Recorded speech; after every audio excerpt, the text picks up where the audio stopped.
¿Qué secretos yacen bajo la tierra consagrada? Creemos que los cementerios son lugares de descanso. Creemos que la fe es un escudo contra la oscuridad. Pero hay lugares donde el velo entre el mundo de los vivos y el silencio de los muertos es tan fino que se rasga, con un simple susurro. Hay sacerdotes, hombres de Dios, que han dedicado su vida a la luz, pero que han sido obligados a mirar de frente a las sombras. Han visto lo imposible. Han escuchado lo impronunciable. Y han guardado silencio, hasta ahora. Lo que estás a punto de escuchar no son simples cuentos de fogata. Son los testimonios de lo inexplicable, los momentos en que la lógica se rinde y el terror se aferra a lo sagrado. Te presento 10 historias que te quitarán el sueño. 10 relatos que pondrán a prueba tu fe y te harán cuestionar la quietud de los sepulcros. Prepárate, porque esta noche, la oscuridad tiene una voz. Historia 1. El cementerio que amanecía con velas encendidas sin explicación en Sonora. El padre Matías conocía el desierto de Sonora como la palma de su mano arrugada.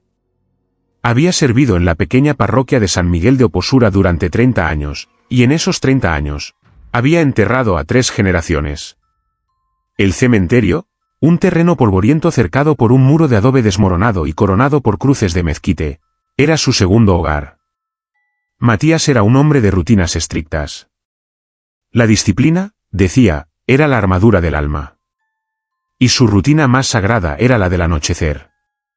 Cada tarde, al filo del crepúsculo, cuando el sol se derretía tras las montañas y el desierto exhalaba el calor del día, el padre Matías caminaba por los senderos del Camposanto.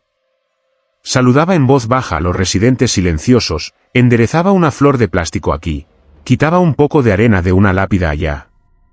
Y, metódicamente, apagaba cada veladora. No era solo por el riesgo de incendio en la maleza seca, era por respeto.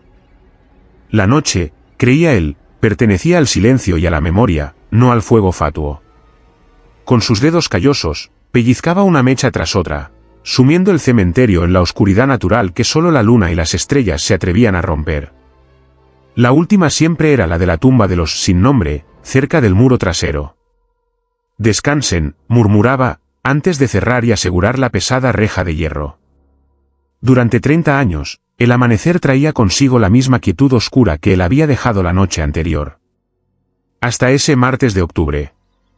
Llegó antes del alba, como siempre, para preparar la misa de laudes. Al abrir la reja, un olor familiar pero discordante lo golpeó, cera caliente. Entrecerró los ojos. Allí, en la penumbra grisácea, en el centro exacto del cementerio, una sola vela ardía. Era una vela votiva simple, de vaso rojo, colocada sobre la tumba de un minero fallecido hacía medio siglo. La llama era alta, firme, como si acabara de ser encendida. El padre Matías frunció el ceño. Quizás algún deudo había saltado el muro. Era una falta de respeto, pero no un milagro. Se acercó, notando que no había huellas frescas en el polvo compacto. Con un suspiro de resignación, apagó la llama y continuó hacia la iglesia. Esa tarde, su rutina fue impecable. Revisó 2 veces. Cada mecha estaba fría. Cerró la reja, asegurándose de que el pesado candado hiciera clic. Al amanecer siguiente, el olor a cera era más intenso. No era una vela. Eran 7. 7 llamas parpadeando alegremente en la quietud de la mañana. Estaban distribuidas en un patrón que no pudo descifrar, en tumbas que no tenían relación entre sí, un niño, una anciana, un soldado. El corazón del padre Matías latió un poco más rápido. Esto no era obra de un solo deudo. Se arrodilló junto a la más cercana. El vaso de cristal estaba caliente al tacto. Miró a su alrededor. El cementerio estaba vacío. El silencio era absoluto, roto solo por el susurro del viento entre los cactus. Una broma, se dijo. Jóvenes ociosos. Esa noche, no solo cerró el candado. Vertió agua bendita en la entrada y rezó el trisagio de los muertos, pidiendo paz. Se aseguró de que su sacristán, el joven Tadeo, lo viera cerrar. Que nadie entre, Tadeo. Por ningún motivo. A la tercera mañana, el padre Matías sintió el terror helado subir por su espalda antes siquiera de abrir la reja. El resplandor era visible desde la puerta de la iglesia. Docenas. Quizás 100 velas. El cementerio parecía una celebración macabra. Las llamas danzaban sobre lápidas olvidadas, sobre mausoleos agrietados, sobre las cruces de hierro forjado. No eran velas nuevas, eran las mismas veladoras viejas y consumidas que él había visto apagadas por meses, ahora llenas de cera fresca y ardiendo con vigor. Tadeo, a su lado, dejó escapar un gemido ahogado y se santiguó. Padre, son ellos. Son los que velan. Matías, un hombre que había enfrentado sequías, epidemias y la violencia del narco, sintió miedo. Entró con paso vacilante. El calor de tantas llamas era perceptible en el aire frío del alba. Caminó entre las tumbas, buscando una explicación. No había huellas. No había rastros de combustible. No había lógica. Las velas no solo estaban encendidas. Estaban perfectas. Sin goteo, sin humo. Ardían con una luz blanca y pura que parecía repeler las sombras del amanecer en lugar de cortarlas. Decidió montar guardia. Esa noche, después de apagar meticulosamente cada una de las 100 llamas, se escondió. Llevó un banco de la capilla y se ocultó en la oscuridad profunda del mausoleo de la familia Gaxiola, el más grande del cementerio. Solo, con su rosario y una botella de agua, esperó. Las horas pasaron. La luna subió y bajó. El frío del desierto le calaba los huesos. Vio los coyotes pasar lejos, oliendo el aire, pero sin atreverse a entrar. Vio las estrellas girar. No hubo un sonido. Nadie saltó el muro. La reja no rechinó. El cansancio lo venció justo antes del alba. Cabeceó, solo por un instante, arrullado por el silencio. Despertó sobresaltado por un sonido, el canto de un gallo a lo lejos. La primera luz gris bañaba el mundo. Se puso de pie, sus articulaciones protestando. Miró por el resquicio del mausoleo. El cementerio estaba exactamente como lo había dejado. Oscuro. Silencioso. Frío. Una sonrisa de alivio se dibujó en su rostro. Gracias a Dios, murmuró. ¿Solo fue? Salió del mausoleo y caminó hacia la reja, sintiéndose un viejo tonto. Estaba a punto de abrir el candado cuando un pensamiento lo detuvo. Se giró para una última mirada. Y entonces, sucedió. No fue un destello. No fue una por una. Fue, simultáneo. En el exacto instante en que el primer rayo de sol tocó la cruz más alta de la iglesia, todas las velas se encendieron. ¡Fuom! Un centenar de llamas brotaron de la nada, como si alguien hubiera pasado un fósforo invisible por todas ellas en el mismo segundo. El padre Matías no gritó. Solo se quedó inmóvil. El calor volvió. El olor a cera inundó el aire. Las llamas ardían altas, desafiantes, saludando al nuevo día. Comprendió que no era una broma. No era una amenaza. Era una vigilia. Eran las almas de Sonora, negándose a ser olvidadas, encendiendo sus propias luces contra la oscuridad que él, en su ignorancia, intentaba imponerles. Nunca más volvió a apagar una vela. Dejó la reja abierta. Y cada amanecer, hasta el día de su muerte, el padre Matías comenzaba su misa no en la iglesia, sino en el cementerio, saludando a las llamas que, inexplicablemente, le daban la bienvenida. ¿Sientes el escalofrío? Si esta historia te ha perturbado, danos un like para que sepamos que estás ahí, en la oscuridad con nosotros. Y suscríbete, porque el terror apenas comienza. Historia 2, el alma que no quería ser nombrada en Luisiana. El padre Antoine Dubois no creía en el vudú, ni en los gris-gris, ni en las historias de pantano que sus feligreses susurraban en la húmeda parroquia de St. Jude, en lo más profundo del Bayou de Luisiana. Era un hombre educado en Roma, un hombre de lógica tomista y fe estructurada. El folclore local le parecía una distracción pintoresca, pero inofensiva. Su iglesia era antigua, un edificio de madera de ciprés que se hundía lentamente en el suelo blando, siempre oliendo a humedad, a musgo y a incienso rancio. La instalación eléctrica era una pesadilla, un laberinto de cables remendados que fallaban con cada tormenta. Antoine culpaba a la infraestructura por casi todo. Una de sus responsabilidades era la misa de requiem mensual, donde leía la larga lista de los difuntos de la parroquia. Era un acto de memoria, una forma de asegurar que nadie fuera olvidado. El primer incidente ocurrió un domingo de agosto, tan húmedo que el sudor corría por el cuello de su casulla. Estaba a mitad de la letanía de nombres. Por el descanso de Jeremiah Toussaint, por el descanso de Marguerite Brou, por el descanso de Lara de Bereaux. En el instante en que pronunció el nombre de Bereaux, la iglesia se sumió en una oscuridad absoluta y sofocante. No fue un parpadeo. Fue un corte. Clic, se hizo un silencio total, seguido del murmullo asustado de la congregación. Los ventiladores de techo se detuvieron. El órgano eléctrico murió con un gemido agónico. Tranquilos, por favor, dijo el padre Antoine, su voz sonando extrañamente fuerte en la oscuridad. Parece que hemos perdido la energía. Culpa de la humedad. Encendieron velas de emergencia.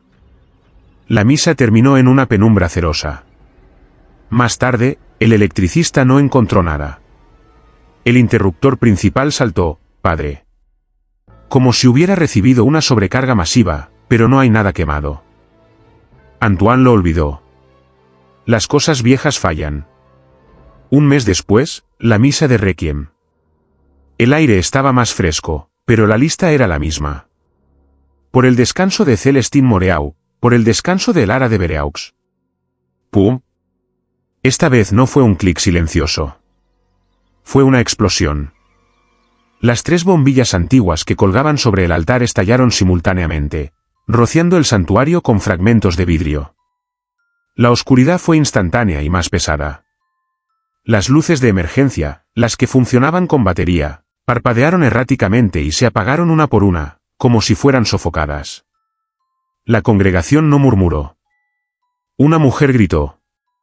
«Es ella», exclamó una anciana criolla desde la primera fila, la señora Thibaudeaux. «Ella no quiere que la nombren, padre. Déjela en paz».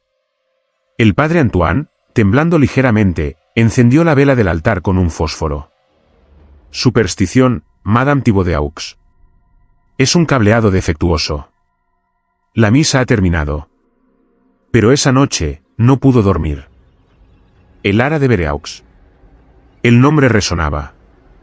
Fue a los archivos parroquiales, una habitación húmeda en el sótano donde los libros se hinchaban por la humedad. Encontró el registro de defunción. El Lara de Bereaux, fallecida en 1898. Tenía solo 19 años. Causa de muerte, rechazo a la gracia. Era una frase que nunca había visto. No era un término médico ni legal. Era teológico. Buscando más, encontró el diario personal del padre Thomas O'Malley, el sacerdote irlandés que había servido allí en esa época. Las páginas estaban manchadas de moho, la tinta desvaída. 14 de junio de 1898. He enterrado hoy a la joven Elara. Su familia la repudió. Dicen que hizo un pacto en el pantano. Se negó a recibir la extremaunción. Murió maldiciendo el sol, maldiciendo la luz y maldiciendo mi nombre. Le he dado sepultura cristiana, pues es mi deber, pero temo por su alma. Ella no quiere la luz. Ella no quiere a Dios. 20 de julio de 1898. Misa de requiem. Mencioné su nombre. El sagrario se abrió solo. Todas las velas del altar se apagaron como un solo aliento. El terror es profundo. No volveré a nombrar a Lara de Bereaux. El padre Antoine cerró el libro, con las manos frías. Un sacerdote irlandés del siglo XIX compartiendo la misma histeria que la señora Thibaudeaux. Antoine era un hombre moderno. Decidió que era una coincidencia, una sugestión masiva. Pero también era un hombre precavido. El próximo mes, en la misa, simplemente, saltó el nombre. Leyó la lista completa, sintiendo su corazón latir en la garganta mientras se acercaba al punto alfabético. Por el descanso de David Comeux. Hizo una pausa. Por el descanso de Etienne Fortier. Nada. Las luces permanecieron encendidas. Los ventiladores siguieron girando. Un suspiro colectivo de alivio llenó la iglesia. Antoine se sintió un cobarde. Se había rendido a la superstición. Molesto consigo mismo, decidió probarlo. Quería demostrar que era el cableado, que todo era una coincidencia. Esa noche, solo en la iglesia vacía, cerró todas las puertas. Encendió cada luz del templo, inundando el lugar con un brillo amarillo y cálido. Se paró frente al altar, solo. «Esto es una tontería», dijo en voz alta. Respiró hondo. «Rezo por el alma de Elara de Vereaux». La respuesta fue inmediata y violenta. No fue solo la oscuridad. Fue el sonido. Un gruñido bajo y vibrante pareció surgir de la propia madera de la iglesia. Las luces no se apagaron, implosionaron. Cada bombilla en la iglesia, en la sacristía, en el vestíbulo, estalló en una lluvia de chispas y vidrio. Antoine cayó de rodillas, cubriéndose la cabeza. La oscuridad que lo envolvió no era normal. Era fría, pesada y olía a agua estancada y a algo quemado, algo como azufre. Estaba completamente ciego, pero no estaba solo. Podía oírla. Un susurro que parecía venir de todas partes y de ninguna. No eran palabras, sino la esencia del odio, una burla siseante. Y luego, una sola palabra, clara como el cristal, susurrada directamente en su oído: silencio. Se arrastró fuera de la iglesia a cuatro patas. Al día siguiente, contrató a los electricistas para que rehicieran todo el sistema. Pero también fue al archivo parroquial. Tomó el registro de defunción de Elara de Vereaux, y con pluma y tinta, tachó su nombre de la lista de requiem. La iglesia de St. Jude nunca volvió a tener un apagón inexplicable. Pero el padre Antoine, el hombre de lógica romana, aprendió que hay algunas almas que no buscan el descanso. Hay almas que solo exigen ser olvidadas.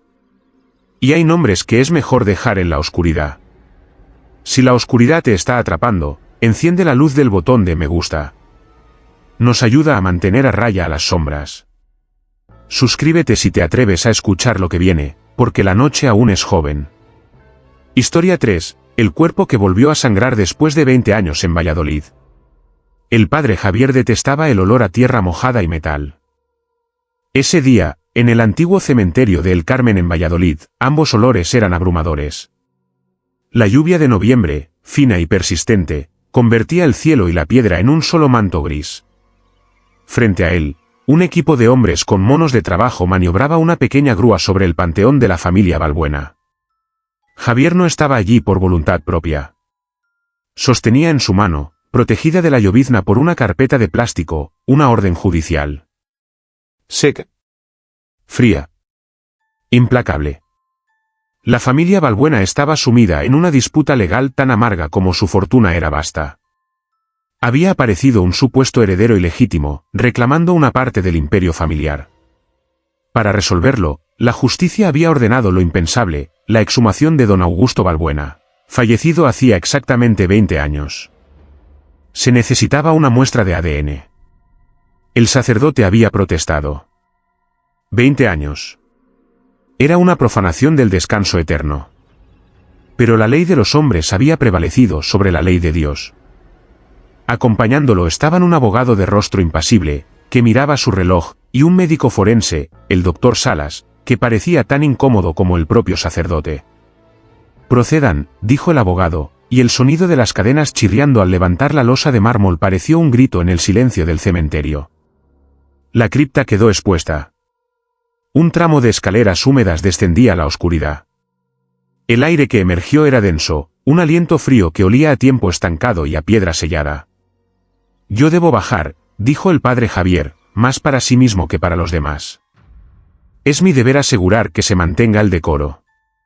«Como guste, padre». «Nosotros también», dijo el doctor Salas, encendiendo una potente linterna. Descendieron al panteón. Era limpio, frío y solemne. Había 4 nichos. El que buscaban estaba al fondo, sellado con una placa de mármol que llevaba el nombre, Augusto Balbuena y Mendoza, 1919-2005. Don Augusto. Javier lo recordaba vagamente de su niñez. Un hombre duro, temido por todos, que asistía a misa desde la primera fila pero cuya confesión, se rumoreaba, duraba horas y dejaba a los confesores pálidos. Un hombre que, según decían, había construido su fortuna sobre las ruinas de otros. Los operarios trabajaron con palancas y cinceles. El sonido metálico resonaba en el espacio confinado. Finalmente, la placa de mármol cedió y fue retirada. Detrás, estaba el féretro. Era de caoba oscura, de una calidad excepcional. Las asas de bronce no mostraban ni una mota de óxido. Lo deslizaron con cuidado hacia el suelo de la cripta. Bien, dijo el abogado, visiblemente tenso. Doctor Salas, es su turno. Padre, si prefiere esperar arriba. Me quedo, sentenció Javier. Sostenía su estola morada con fuerza. ¿El doctor? Salas se arrodilló. Era un hombre de ciencia, acostumbrado a la muerte en todas sus formas. Pero la exhumación de un cuerpo sellado al vacío durante 20 años siempre era impredecible. A veces, la descomposición era total. Otras, la saponificación o la momificación creaban visiones grotescas. Con una herramienta especial, comenzó a desatornillar los sellos del ataúd. El olor cambió. El aroma a piedra húmeda fue reemplazado por algo más, metálico. Un olor a hierro. «Huele eso, padre», susurró el doctor Salas, frunciendo el ceño. «Es cobre». «O hierro», respondió Javier. El abogado retrocedió un paso, cubriéndose la nariz con un pañuelo. El último tornillo cedió. ¿El doctor? Salas y un operario levantaron la pesada tapa. El forense dirigió el haz de su linterna al interior. Y se congeló. El padre Javier se acercó, esperando el horror de la descomposición. Pero no fue eso lo que vio. Don Augusto Balbuena yacía sobre el raso blanco, ahora amarillento por el tiempo. Estaba notablemente conservado, su piel apergaminada y seca, adherida a los huesos. Un traje oscuro, un crucifijo sobre el pecho. Sus manos, manchadas por la edad, estaban cruzadas sobre el abdomen. Pero no estaba seco. De las palmas de sus manos cruzadas, algo goteaba. ¿El doctor? Salas dejó caer su linterna, que rodó y apuntó hacia el rostro del sacerdote, cegándolo momentáneamente. Cuando Salas la recogió, su mano temblaba. «No puede ser», murmuró el forense. Javier se inclinó. No era un líquido de descomposición. No era el fluido purulento y oscuro del embalsamamiento fallido. Era sangre. Sangre fresca. Roja, brillante y espesa. No brotaba a borbotones, sino que exudaba. Manaba lentamente de la piel seca de las manos, como si la carne muerta estuviera sudando el fluido vital. La sangre formaba pequeños charcos sobre el raso del ataúd y goteaba lentamente sobre el traje de don Augusto. El abogado ahogó una arcada. «Dios mío. ¿Qué es eso? ¿Un fallo del embalsamamiento?» ¿El doctor?» Salas, pálido como la cera, se puso unos guantes de látex.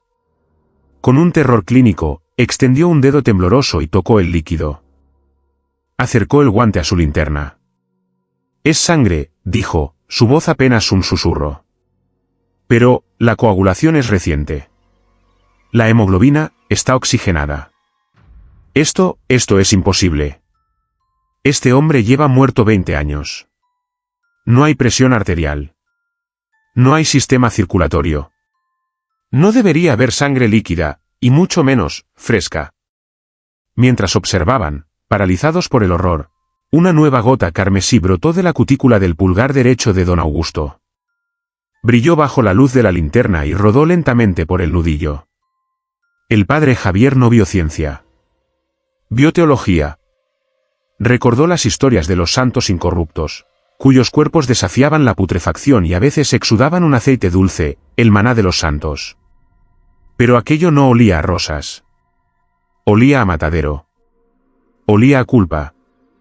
Esto no era santidad. Era lo opuesto. Era un cuerpo tan anclado a sus pecados terrenales, a su crueldad, a los secretos que ahora se disputaban sus herederos, que se negaba a aceptar la muerte. O, peor aún, Era un cuerpo atrapado en un infierno personal, obligado a sangrar por la eternidad sin estar vivo. La sangre de un hombre cuya alma no podía, o no quería, irse. Tome la muestra, doctor, dijo Javier, su voz recuperando la autoridad. Tome la muestra y sellemos esto. Ahora mismo. ¿El doctor? Salas, con manos torpes, usó un hisopo para recoger no solo el ADN, sino la sangre imposible que emanaba de él. El abogado se había girado y vomitaba en una esquina oscura de la cripta. Cerraron el féretro. El sonido de los tornillos siendo apretados de nuevo fue un alivio. Cuando subieron a la superficie, la lluvia se había intensificado. El abogado no dijo nada, solo asintió y se marchó. ¿El doctor? Salas miró al padre Javier. En mi informe, dijo el forense, pondré fluidos anómalos de descomposición. No hay otra explicación científica. Lo sé, doctor, respondió Javier. Pero usted y yo sabemos que lo que vimos allí abajo, no era descomposición. El padre Javier observó cómo los operarios sellaban la losa de mármol. Lo que vimos, doctor, dijo en voz baja, mientras el chirrido del cemento sellaba a don Augusto de nuevo en su oscuridad, fue la prueba de que, para algunas almas, el juicio no espera al final de los tiempos. Ya ha comenzado. ¿Puedes sentir la frialdad de esa tumba? Si esta historia ha helado tu sangre, demuéstralo con un me gusta. Y suscríbete a este canal, porque aún quedan 7 puertas más por abrir en este cementerio. Historia 4, el pozo detrás de la capilla donde se oían rezos antiguos en Michoacán. La capilla de San Bernabé de las Lomas no aparecía en la mayoría de los mapas. Era una reliquia de adobe y teja en lo profundo de la sierra de Michoacán, un lugar donde el tiempo se medía por las cosechas y el tañido de la única campana. El padre Damián había sido asignado allí, no por castigo, sino porque era el único lo suficientemente joven para hacer el viaje a pie y lo suficientemente humilde para aceptar. La capilla era simple. Un altar, unos pocos bancos de madera tosca y un silencio que pesaba. Detrás de la sacristía, medio oculto por la maleza crecida, había un pozo. Era antiguo, de piedra volcánica negra, y estaba seco. O al menos, Damián asumía que estaba seco. Los ancianos del pueblo le advirtieron que no se acercara. Es el pozo de los susurros, padrecito, le dijo doña Elodia, la mujer que cuidaba las flores del altar. De ahí no se saca agua.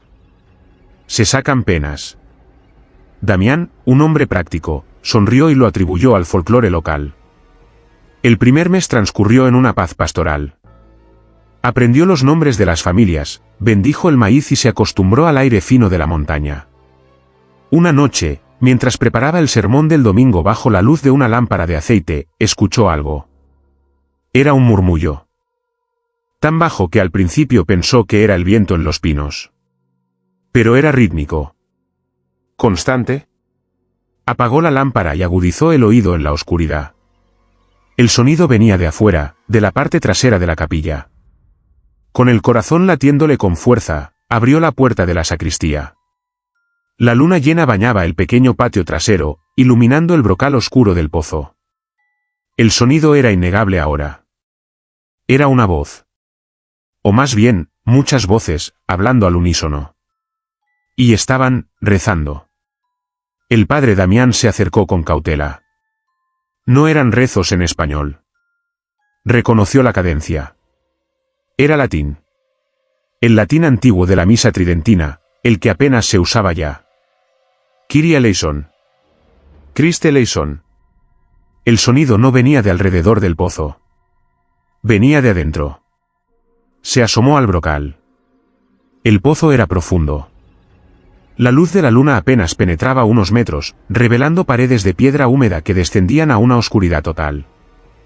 Y desde esa oscuridad, las voces subían, claras como si estuvieran a su lado. Sancta María, Mater Dei, ora pro nobis peccatoribus. Damián retrocedió, tropezando con una raíz. Cayó de espaldas sobre la hierba húmeda, el rosario saliendo de su bolsillo.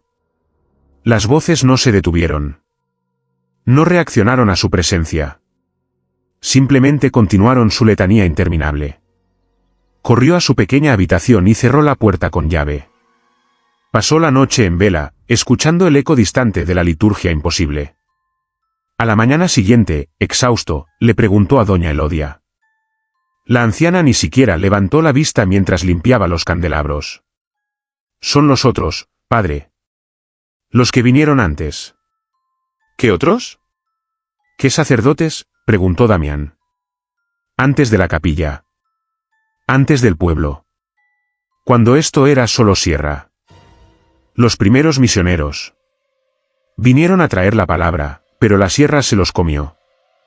Dicen que los frailes antiguos se escondieron en las cuevas y los pozos secos durante la persecución. Y allí murieron. Rezando. Doña Elodia, eso es una leyenda. Lo que yo oí fue real.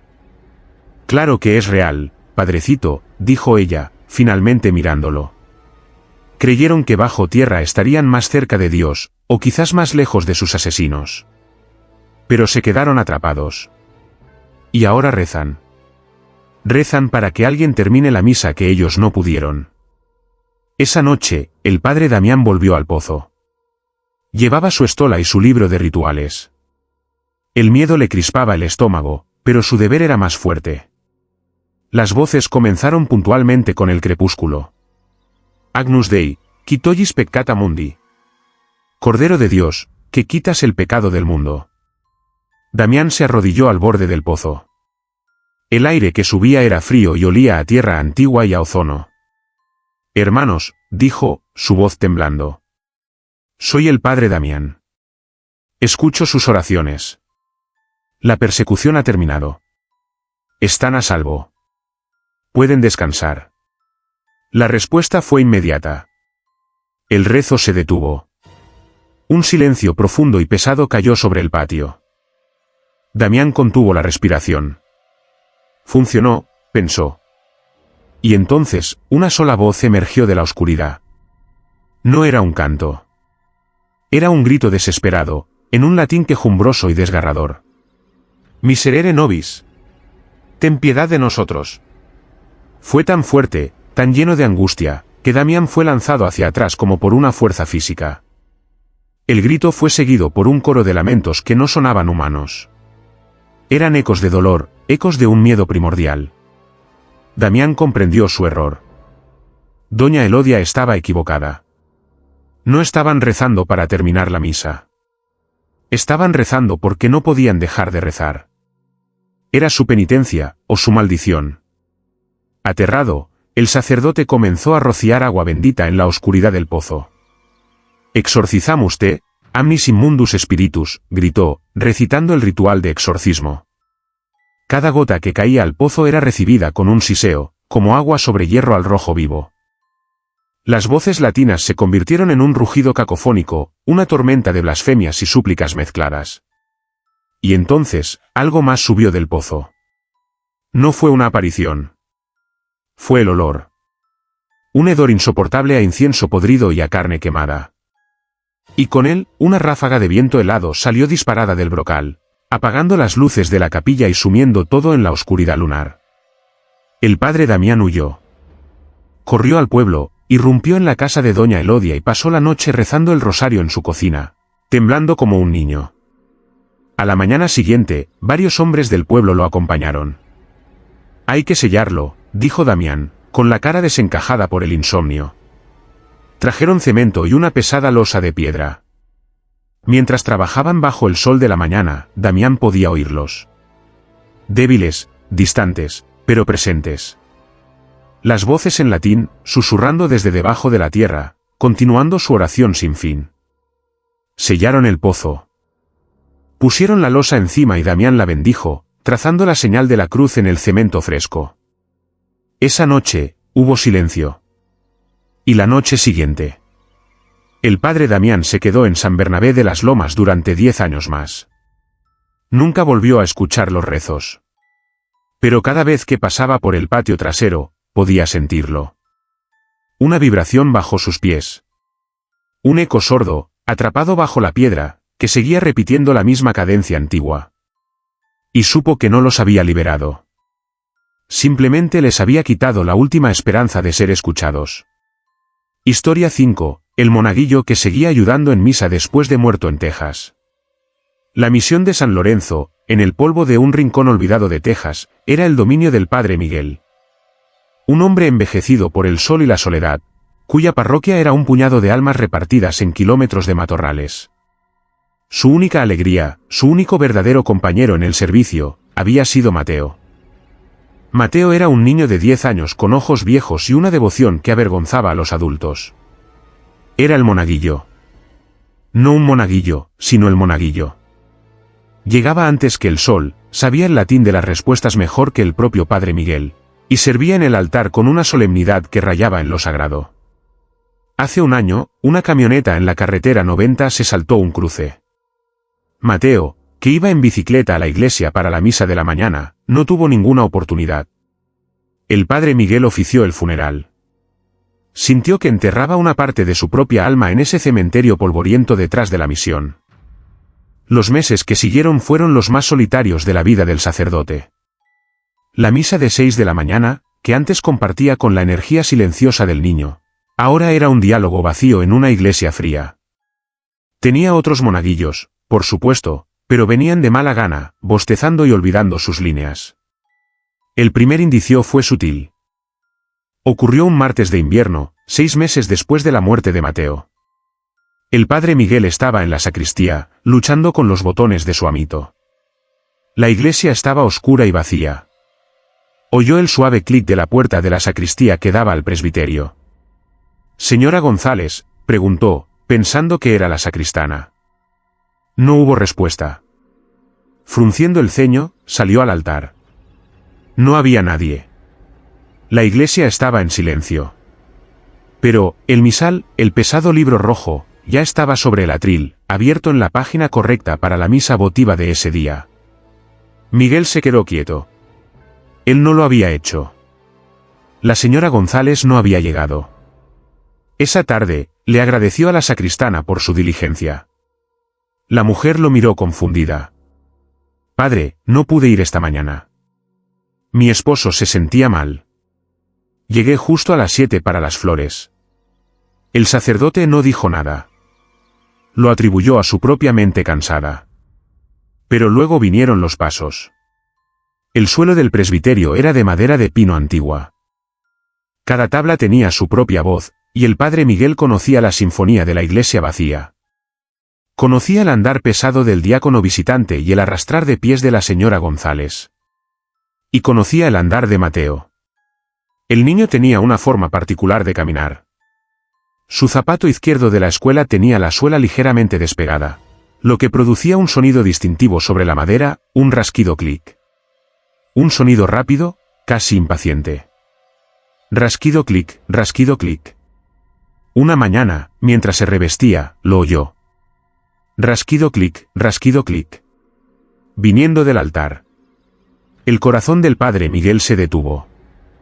El sonido era tan claro, tan inconfundible, que por un momento la alegría borró el miedo. «Mateo», gritó, saliendo de la sacristía. El presbiterio estaba vacío. El amanecer apenas teñía de gris los vitrales. Silencio. Estaba a punto de convencerse de que el dolor le estaba jugando una mala pasada, cuando sus ojos se posaron en el altar mayor. Las 2 velas altas, las que él mismo encendería en unos minutos, ya estaban ardiendo. Sus llamas eran firmes, perfectas, como si acabaran de ser encendidas. Miró el apagavelas con encendedor. Estaba en su sitio, en el rincón.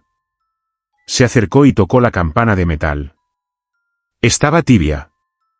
«Reconozco tus pasos, mi hijo», susurró el padre Miguel al aire vacío, sin saber si rezaba o hablaba con un fantasma. Desde ese día, la misa de 6 de la mañana cambió. El padre Miguel ya no se apresuraba. Mientras se revestía, escuchaba el rasquido clic de los pequeños pies moviéndose por el altar. Oía el tintineo de las vinajeras de cristal siendo colocadas en la credencia. Cuando salía, las velas estaban encendidas. El misal estaba abierto. A veces, incluso la campanilla del monaguillo estaba perfectamente alineada, lista para la consagración. Dejó de tener miedo. El sentimiento no era de terror. Era de compañía. Era una presencia servicial, diligente. Era Mateo, que ni siquiera en la muerte podía soportar la idea de que el Padre sirviera solo en el altar. Hubo un momento que selló su certeza. Era la vigilia pascual. La iglesia estaba llena. El Padre Miguel, ya muy anciano, se sentía débil. Durante la liturgia eucarística, sus manos, manchadas por la edad, temblaron. Al tomar la vinajera del agua, sus dedos fallaron. La pequeña jarra de cristal se le resbaló y cayó de la credencia, en dirección al suelo de piedra. La congregación entera ahogó un grito.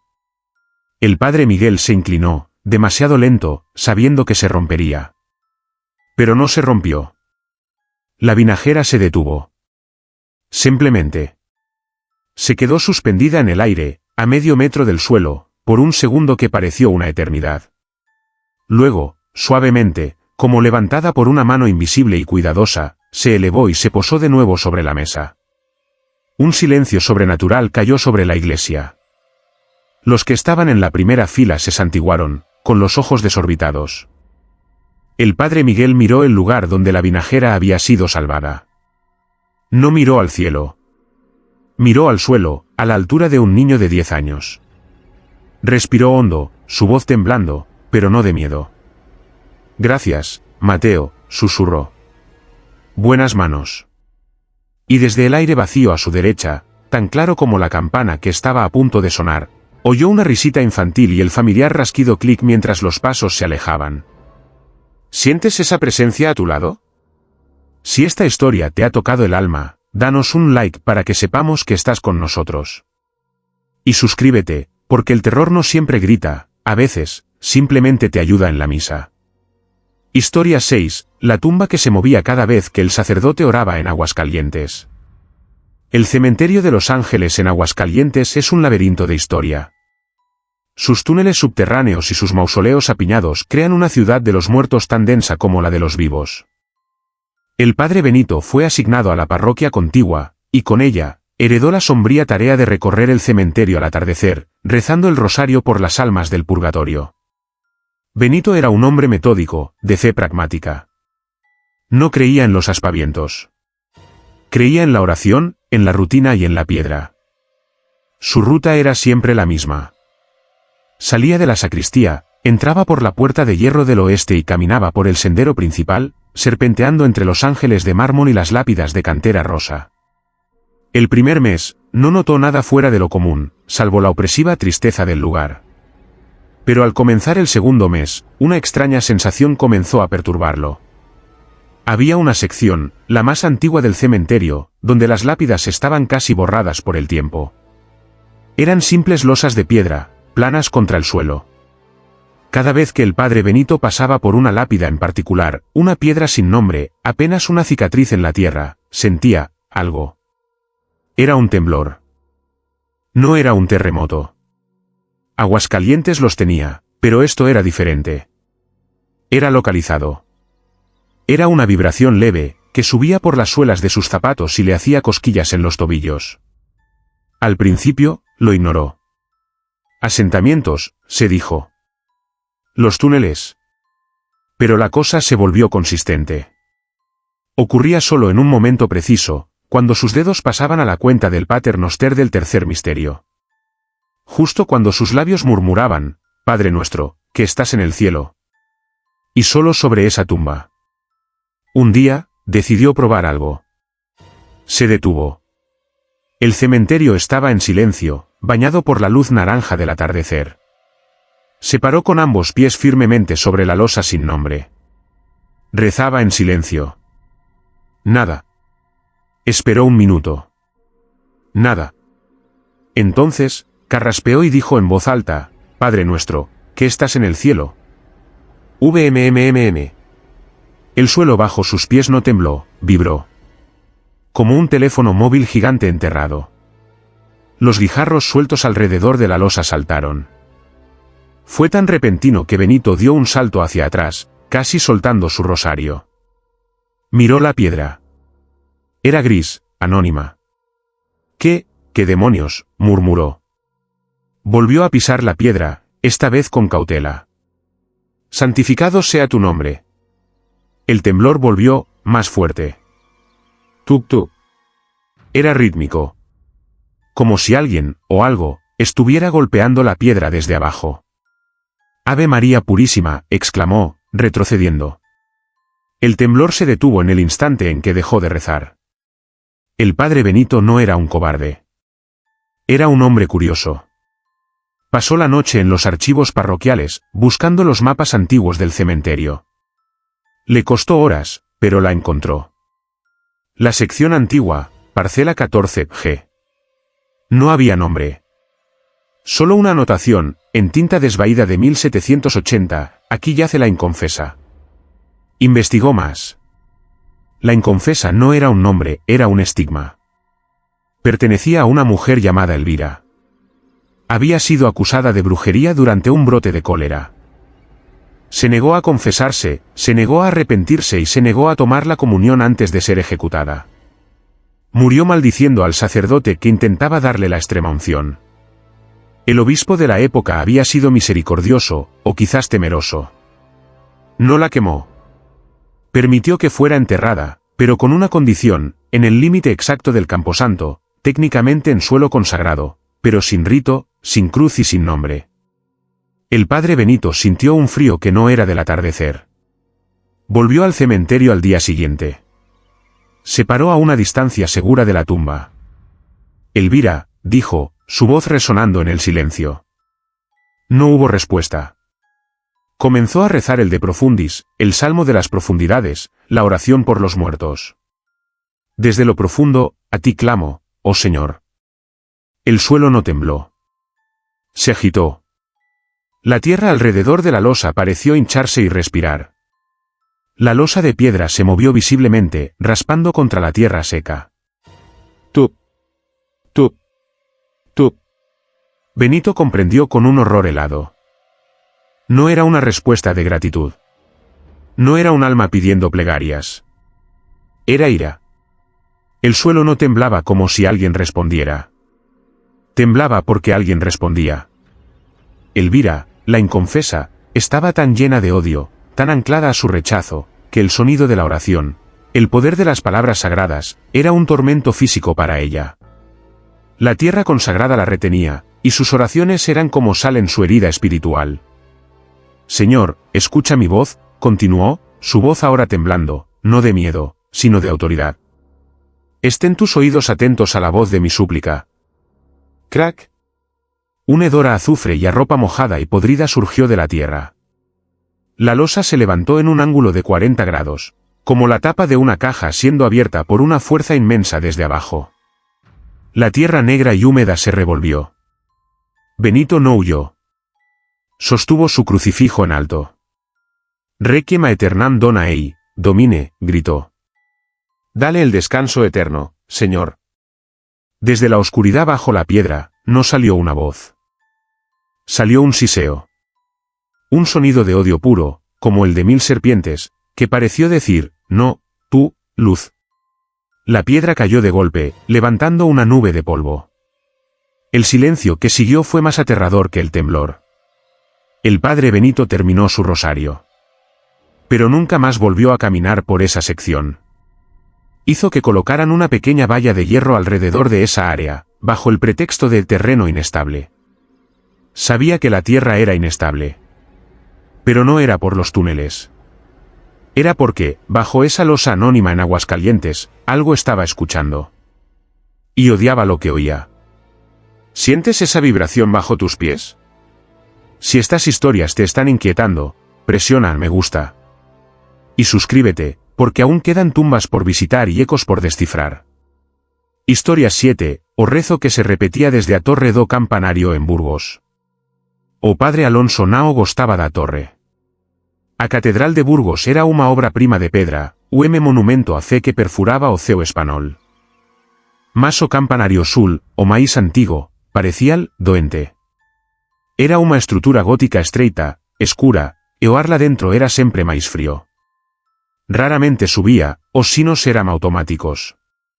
Alonso era o homén de hábitos, e o deses hábitos era o estudo noturno.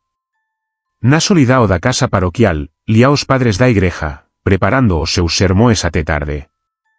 A casa ficaba colada a catedral, partilando unha parede de pedra como a base do campanario. A primeira vez que o ouviu, pensou que era o eco da súa propia voz. Estaba a ler en voz alta trecho de Santo Agostinho, practicando a súa entoacao. Tarde te amei, o beleza tao antiga e tao nova, tarde te amei. Fez unha pausa para beber agua. E no silencio, vindo da parede, ouviu, tarde te amei. A voz era murmurio, abafada pela pedra macica, mas era inconfundiblemente a súa. A mesma cadencia, o mesmo tom. Alonso encostou a orela á parede fría. O seu coracao trovejou. Era a súa voz, mas non era ele. Vina da torre. Que me está aí, gritou. A única resposta foi o silencio. Asustado, pegou unas chaves en unha lanterna. Atravesou o patio escuro até a pequeña porta de carvalo que daba acceso ao campanario. A fechadura estaba rígida, coberta de ferrugem. Abriu-a como rangido que coou para cima, na escuridao. Ola, chamou, o feixe da súa lanterna cortando o peo espeso. A torre estaba veicia. Apenas a enorme corda do sino antigo pendía como enforcado no centro.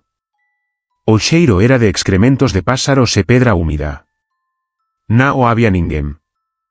Estou a ficar louco, murmurou, fechando a porta. Mas na noite seguinte, aconteceu de novo. Desta vez, ele estaba a rezar o rosario. En voz basa, na súa sala. Rogai por nós, pecadores, agora e na hora da nosa morte. Amén. Fez unha pausa. E da parede, a voz vio, rogai por nós, pecadores, agora e na hora da nosa morte. Amén. Era o eco perfeito. Unha gravacao fantasma. Isto continuou durante unha semana. Tudo o que ele dicía en voz alta na súa sala de estudo, era repetido momentos depois do interior da torre. Ele tentou susurrar, o eco susurraba. Ele tentou gritar, o eco gritaba. Comecou a sentirse observado, mesmo estando socino. Sentiu que a súa propia voz se tiña tornado cúmplice de algo que non compreendía. Desesperado por respostas, foi ter como arquivista da diócesis. O guase tao antigo como os manuscritos que guardaba. A Torre Sul, disse o velo, sem levantar os solos. O padre Julián. Quen? Preguntou Alonso. Padre Julián. Século XVII. O homem de grande fe, mas de grande melancolía. Acreditaba que a súa oracao nao era suficientemente forte. Que nao conseguía chegar a Deus. Tina medo que os seus pecados fosen demasiado altos, máis altos que a torre. O arquivista tirou o libro encadernado en couro. Julián ficou obcecado. Decidiu que, se rezase do ponto máis alto, Deus tería de ouvir. Subiu ao campanario nunha noite de tempestade. Ela ficou. Rezou durante horas, gritando as súas oracoes contra o vento e a chuva. E o que aconteceu? Preguntou Alonso. Encontraram no de mana. Mort. Ajoelado junto a grade do sino, congelado. Aparentemente, o rayo atingiu o pináculo. O choque parou lo coracao.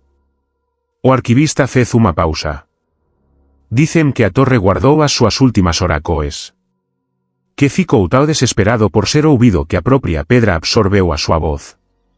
Alonso regresou a casa paroquial como terror gelado. Aquilo nao era o eco. Era o fantasma preso nunha rotina, o homem condenado a repetir as súas oracoes para sempre, desesperado por unha resposta. Mas a explicación do arquivista estaba errada nun pormenor crucial. A voz que ele ouvía nao era a do padre Julián. Era a dele. Naquela noite, Alonso nao rezou. Sentouse en silencio na súa sala, a olar para a parede. O silencio era profundo, opresor. Mas ele podía sentilo. A torre estaba a ouvir. Estaba a espera. Finalmente, Alonso falou. Padre Julián, disse, con a voz trémula. Nao precisa de gritar. Deus ouve até os susurros. Da torre, viu a resposta, mas desta vez nao foi o eco. Foi Sam novo. Soluco. Gemido de angustia que parecía vir das profundezas da pedra, Sam de 400 anos de solidao. E depois, unha voz que nao era a de Alonso, unha voz vela, rouca e cheia de lágrimas, murmurou, tarde te amei. Alonso ficou paralisado. O espírito nao estaba a ecoar, estaba a aprender. Estaba a roubar as súas oracoes, a súa voz, na esperanza de que as novas palabras finalmente funcionasen. O padre pegou na súa estola e no seu libro de rituais. Correu para a torre e subiu os degraus de pedra en espiral, o feixe da súa lanterna dancando sobre as paredes húmidas. Cuando chegou ao topo, o vento guivaba a través das aberturas do sino. Non había ninguén. Julián, gritou Alonso contra o vento. A tua penitencia acabou. Non osao as palabras, e a fe. Descansa en paz. Comecou a rezar as oracoes pelos mortos, a súa voz lutando contra a tempestade que se aproximaba. E en cuanto rezaba, a torre lutaba contra ele. A súa propia voz comecou a sair das paredes a súa volta, gritando as súas oracoes de volta para ele, máis alto, máis desesperado. Agora é na hora da nosa morte. Santa María, Mae de Deus. Tarde te ami. Eran decenas de voces do padre Alonso, todas a gritar ao mesmo tempo, vindas da pedra, do chao, do enorme sino de bran sobre a súa cabeza. Era unha cacofonía da súa propia fe, usada como arma contra ele. Tapando os ouvidos, Alonso terminou a absolvicao. E en tao súbitamente como comecarán, os ecos pararán. O único sam era o do vento. Exhausto, Alonso desceu. Nunca máis ouviu a súa voz a ecoar da torre. O padre Julián tina finalmente sido silenciado. Mas o padre Alonso mudouse da casa paroquial. E, pelo resto da súa vida, nunca máis rezou en voz alta cando estaba socino.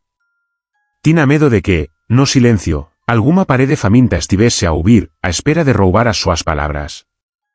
Sente o frío desa pedra. Se esta historia o arrepiou, deixe gosto para que saibamos que está a ouvir. E subscreva, porque aínda hai ecos no escuro que precisan ser ouvidos. Historia 8, a hostia que desaparecía na misa de defuntos en Zacatecas. A parroquia do Santo Cristo de Prata, en Zacatecas, era unha igreja construída sobre a riqueza da mina. Era fría mesmo no verao, e o padre Anselmo sentía o peso da súa historia en cada misa. Mas nenhuma misa era tao pesada como a misa de defuntos mensal. Zacatecas era unha cidade de viúvas. A mina tina levado tantos homens como a prata que tina dado. As muleres de preto que enchiamos bancos da frente nao choraban, a súa dor era antiga, endurecida como a pedra. Anselmo era padre novo, enviado de Roma, e aínda nao estaba habituado ao ar seco e a fe austera do planalto. O fenómeno comecou no seu terceiro mes, nun sábado nublado. A igreja estaba cheia. O cheiro a incenso misturábase como o cheiro a cera de abela e a peo antigo. Era o momento central da fe católica, a consagracao. O padre Anselmo tina o pao ácimo, a hostia, sobre a patena de prata. Ergueu a con ambas as maos, sobre o cálice, pronto para pronunciar as palabras sagradas.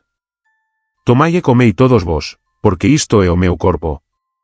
No instante en que os seus polegares e indicadores se fecharan sobre a hostia, os seus dedos tocáranse. A hostia tina desaparecido. Ele parou. O silencio na igreja era absoluto. Olou para os seus dedos. Vacios. Olou para a patena. Veice? Olou para o chao a volta do altar. Nada. Nao se tina desfeito. Nao tina caído. Tina simplesmente, deixado de existir. O seu coracao disparou. Isto era imposível. Era unha blasfemia que acontecía a ele, nao por ele.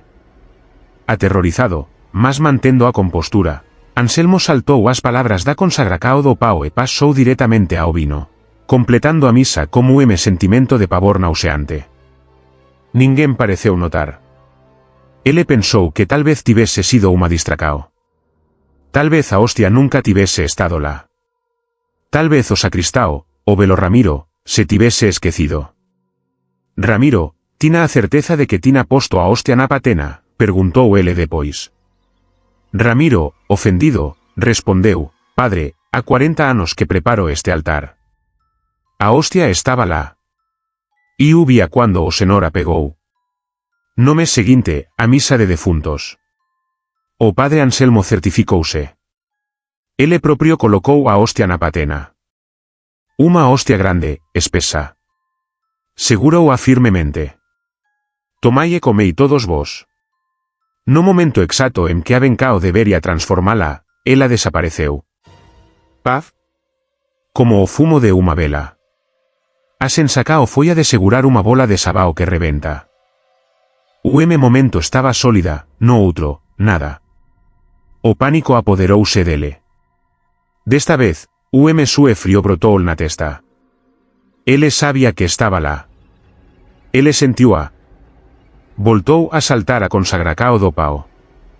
Padre, está doente? Perguntou uma das viúvas depois da misa. Parecía pálido como o morto. Estou ben, dona Inés. É só o ar. Mas não era o ar. Era o sacrilegio. Algo estaba a roubar o corpo de Cristo no exato momento da súa criacao. Anselmo comecou a investigar os registros da parroquia. A igreja tinha sido construída no século XVIII por Dom Federico de la Vega, dos Baroes da Prata. O homem conhecido pela súa riqueza e pela súa crueldade. Encontrou uma historia, nun diario de padre franciscano da época. Dom Federico, no seu leito de morte, recusouse a confesar. Exigiu a comunao, dicendo que quería comprar o seu lugar no ceu, mas nao se arrependería de nada na terra. O padre recusou la hostia, dicendo que recébela en pecado mortal seria a súa condenacao eterna. Dom Federico, numa furia, morreu amaldicoando o padre e jurando que, se nao podía ter o pao dos anjos, ninguén naquela igreja o tería. Anselmo fechou o libro. A misa de Dom Federico tinha sido unha misa de defuntos. O padre percebeu que estaba a lidar como espírito ganancioso, unha alma tao faminta e tao orgulosa que, mesmo da morte, estende a mao para roubar o que tinha sido negado. No mes seguinte, Anselmo preparouse para a batala. Era a misa de defuntos. A igreja estaba fría. As viúvas estaban nos seus lugares. Ele nao colocou unha hostia na patena. Colocou dúas. Uma encima da outra. Chegou o momento da consagracao. Ele podía sentir unha presenca no altar com ele. O frío intenso, que cheiraba a prata e a terra húmida. Era unha sensacao de ganancia, de unha fome desesperada. Ele ergueu as dúas hostias, os seus dedos a tremer ligeiramente. Tomai e comei todos vos, porque isto é o meu corpo. No momento da consagracao, ele sentiu-o. Unha presao fría, como a mao de cadáver, a tentar arrancar a hostia de cima dos seus dedos. A hostia de cima desapareceu. Paz. Mas Anselmo, agindo rapidamente, fechou os dedos con forca sobre a segunda hostia, a que estaba por baixo. Durante o segundo, houve o braco de ferro. Ele, o padre vivo, segurando o pao consagrado, e unha entidade morta a tentar tiralo. O ar a volta do altar tornouse tao frío que o seu hálito se condensou. Gritou Anselmo, nao en latín, mas como autoridade humana. Ouviuse o grito. O huivo de furia e fome frustrada que ecoou pela igreja, facendo as viúvas levantar a cabeza e procurar a súa origen. O grito naobvio de o lugar, mas do propio ar, e terminou nun soluco desesperado.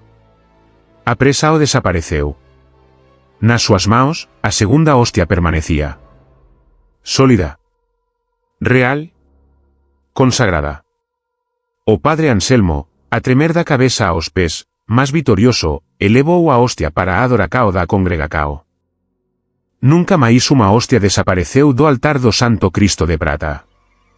Mas dicen que, por veces, durante a misa de defuntos, se sentar nos bancos da frente, pode ouvirse o soluco vindo de debaixo da cripta do fundador.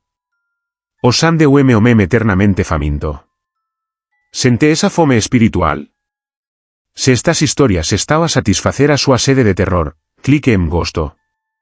Es subscriba ao canal, porque ainda temos dois misterios para desvendar no escuro.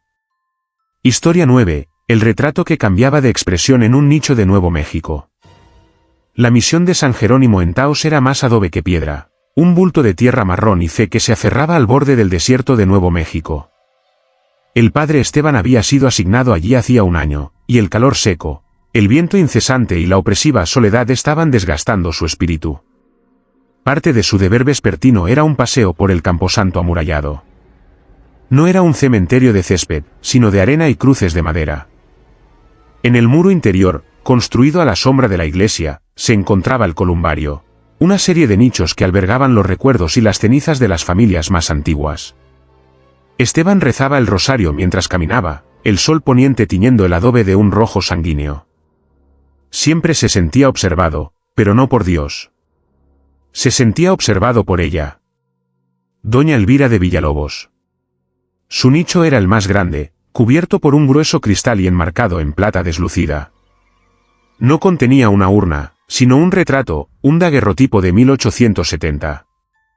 Mostraba a una mujer de belleza severa, con el cabello negro recogido con fuerza, los labios apretados en una línea tan fina que apenas existían. Sus ojos oscuros y sin vida parecían seguir a Esteban por todo el patio. La leyenda local decía que doña Elvira había financiado la iglesia, pero que lo había hecho con dinero manchado de sangre. Se decía que había envenenado a su marido y desheredado a sus hijastros, muriendo rica, sola y sin arrepentimiento. Su expresión en la foto era la de una mujer que nunca había conocido la piedad. El padre Esteban siempre sentía un escalofrío al pasar. El primer incidente fue sutil. Era un martes. Mientras murmuraba el Ave María, sus ojos se posaron en el retrato. La luz del atardecer incidió en el cristal. ¿O fue un truco? Por una fracción de segundo, la comisura de los labios de doña Elvira pareció curvarse. Esteban se detuvo. Parpadeó. La expresión era la de siempre, severa, recta, muerta. El calor, se dijo. El reflejo del cristal. Siguió caminando, pero el corazón le latía con fuerza. Una semana después, volvió a ocurrir. Esta vez no había sol. El cielo estaba cubierto por un manto de nubes grises, prometiendo una tormenta. El aire era denso y eléctrico. Esteban se detuvo deliberadamente frente al nicho. Doña Elvira, susurró, sin saber por qué le hablaba. Rezo por su alma, si es que aún puede ser salvada. La miró fijamente, desafiándola. El retrato permaneció inmóvil, su rostro de plata y químicos mirándolo con desdén. Esteban suspiró, sintiéndose un tonto. Comenzó la oración: Padre nuestro, que estás en los cielos. Mientras las palabras salían de su boca, lo vio. No fue un reflejo. No fue un truco de luz. La piel apergaminada alrededor de la boca del retrato se tensó. Lenta, muy lentamente, como el aceite espeso goteando, el labio superior se levantó. Fue un movimiento de menos de 1 milímetro, pero fue innegable. La línea recta de su boca se convirtió en una mueca burlona. Esteban dejó de respirar. La oración murió en su garganta. La mueca se mantuvo durante 3 segundos y luego, con la misma lentitud exasperante, volvió a su posición original. El sacerdote retrocedió, su rosario resbalando entre sus dedos sudorosos. No, susurró. No. Va de retro. Huyó del cementerio y pasó la noche en la capilla principal, bajo la mirada protectora del crucifijo. Durante un mes, evitó esa parte del camposanto. Rezó en el interior de la iglesia, alegando que el calor era demasiado fuerte. Pero sabía que no podía huir para siempre. Era su deber. Una noche, armado con su estola y un frasco de agua bendita, decidió enfrentarse a lo que fuera que habitaba en ese nicho. Era la hora de vísperas, el crepúsculo. Se plantó frente al daguerrotipo. La cara de Elvira era impasible, fría como siempre. Te lo ordeno en nombre de Cristo, dijo Esteban, su voz temblando. Manifiéstate, espíritu impuro. Roció el cristal con agua bendita. Las gotas corrieron por el vidrio, distorsionando la imagen. No hubo respuesta. No hubo sonido. El rostro permaneció inmóvil. Esteban sintió una oleada de alivio. Quizás lo había imaginado todo. Quizás el estrés, el aislamiento. Dios me perdone, murmuró, sintiéndose avergonzado de su propio espectáculo. Se secó la frente. Estaba a punto de darse la vuelta e irse, convencido de su propia locura. «¿Qué sacerdote tan pequeño eres?», pensó para sí mismo. Asustado por una foto vieja. Y entonces, un pensamiento horrible cruzó su mente. No está reaccionando al exorcismo. ¿Y si no es un demonio? ¿Y si es ella? ¿Y si le gusta el agua bendita? Se volvió lentamente. El agua bendita casi se había secado del cristal. Miró fijamente el rostro de doña Elvira. Y mientras la última gota de luz del día moría tras las montañas, el rostro en la fotografía cambió. No fue una mueca. No fue sutil. Los labios apretados se separaron. Se abrieron. Se estiraron hacia los lados en una sonrisa amplia, completa, grotesca. Era una sonrisa que mostraba los dientes, dientes que parecían demasiado blancos, demasiado afilados. Era una sonrisa de júbilo absoluto, de malicia pura y triunfante. Sus ojos, antes muertos y planos, parecieron brillar con una luz propia, una inteligencia húmeda y terrible que lo miraba a él. El padre Esteban gritó. Dejó caer el agua bendita y corrió. Corrió más allá de las cruces, salió por la puerta del camposanto y no se detuvo hasta que estuvo en su habitación, atrancando la puerta. Juró que la foto no solo le había sonreído. Juró que, mientras huía, la había oído reír. Un sonido seco, como hojas muertas aplastadas. A la mañana siguiente, antes del amanecer, el padre Esteban metió sus pocas pertenencias en una maleta y se marchó. Nunca miró hacia atrás.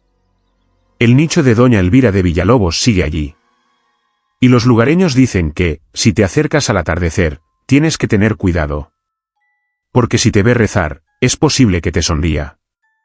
¿Sientes esa sonrisa en tu nuca? Si esta historia te ha helado la sangre, danos un like para que sepamos que estás mirando. Suscríbete, porque solo queda una historia más, y es la más profunda. Historia 10, el eco de los cánticos que salía del suelo en Salamanca. El padre Germán no era un místico, era un archivero. Había sido enviado a Salamanca no para salvar almas, sino para catalogar huesos. Específicamente, los de la cripta olvidada bajo la Capilla de los Desamparados, una pequeña iglesia románica aplastada entre los edificios dorados de la universidad. La capilla no se usaba para misas regulares desde hacía un siglo. Olía a polvo de libros, a piedra fría y a algo vagamente dulce, el olor de la descomposición muy antigua. El trabajo de Germán era solitario. Pasaba sus días bajo la luz de una única bombilla, comparando los registros parroquiales con los osarios apilados en la cripta. La cripta en sí era una habitación baja, apenas más alta que un hombre, pero la capilla de arriba tenía una acústica magnífica. Una tarde, mientras una lluvia fría azotaba las ventanas superiores, Germán decidió tomar un descanso. Subió de la cripta a la capilla vacía. El silencio era total. Siendo él mismo un aficionado al canto gregoriano, y conmovido por la melancolía del lugar, decidió probar la acústica. Se paró en el centro del pasillo, justo encima de la losa de piedra que sellaba la entrada de la cripta. Respiró hondo el aire frío. Y cantó. Kyrie eleison.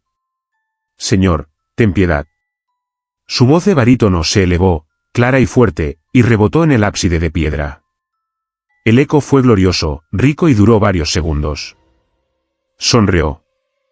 Cantó la segunda línea, como es tradicional, Kyrie eleison. El eco volvió, pero esta vez fue diferente. Parecía más bajo, más completo, como si otra nota se hubiera unido a la suya. Germán frunció el ceño. Pensó que era una peculiaridad armónica de la piedra. Cantó la tercera línea, Kyrie eleison. Esta vez, no hubo duda. El eco que regresó no era solo su voz. Era voces. Eran susurros, pero estaban perfectamente afinados.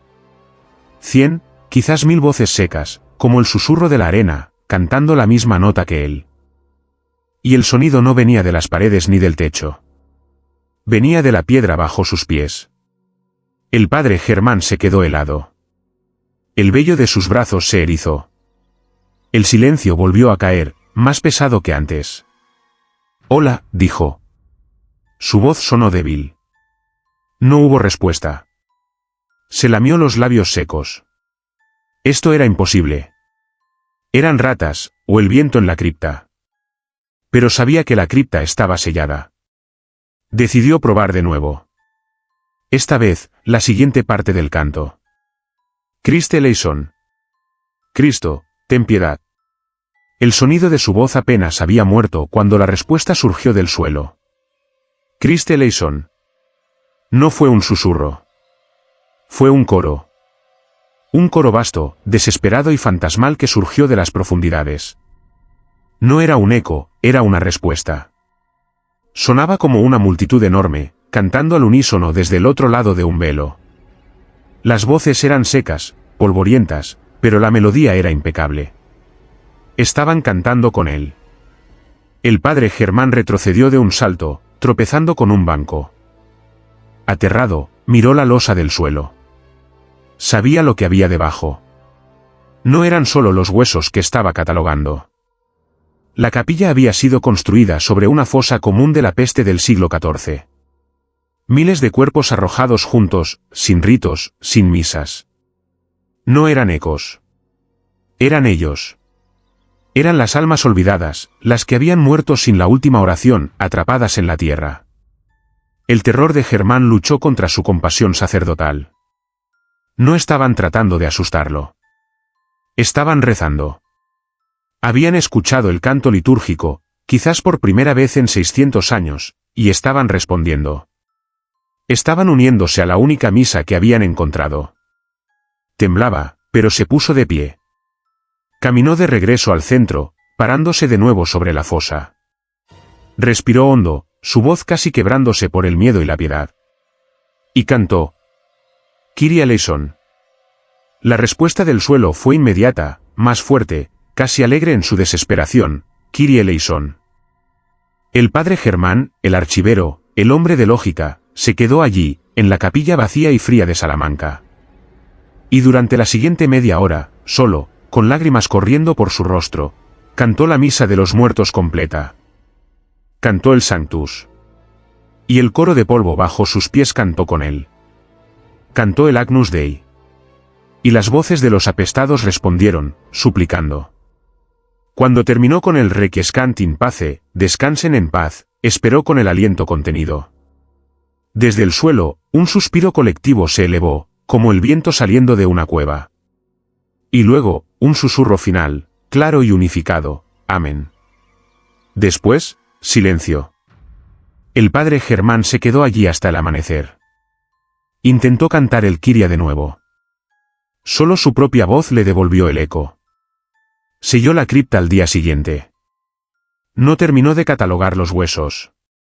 En su informe a la diócesis, escribió que el trabajo estaba completo y que la capilla debía ser sellada permanentemente, por razones de estabilidad estructural. Pero él sabía la verdad. Las almas de la fosa de Salamanca ya no necesitaban sus cánticos. Después de 600 años, su misa finalmente había terminado. La narración concluye con un tono solemne. La noche está llena de ecos. De velas que se niegan a apagarse. De oraciones que esperan una respuesta. Lo que has escuchado esta noche son solo 10 de los secretos que los hombres de Dios guardan. 10 momentos en los que el velo se rasgó y el infierno, o quizás un cielo olvidado, devolvió la mirada. Porque al final, el lugar más aterrador no es el cementerio. Es la delgada línea que separa la fe del miedo. Si estas historias han perturbado tu paz, si te han hecho cuestionar el silencio, entonces hemos cumplido nuestra misión. Déjanos un like si te atreves a reconocer que has escuchado. Y suscríbete y activa las notificaciones. Porque la oscuridad tiene infinitas historias, y apenas hemos comenzado a contarlas. Buenas noches, si es que puedes dormir.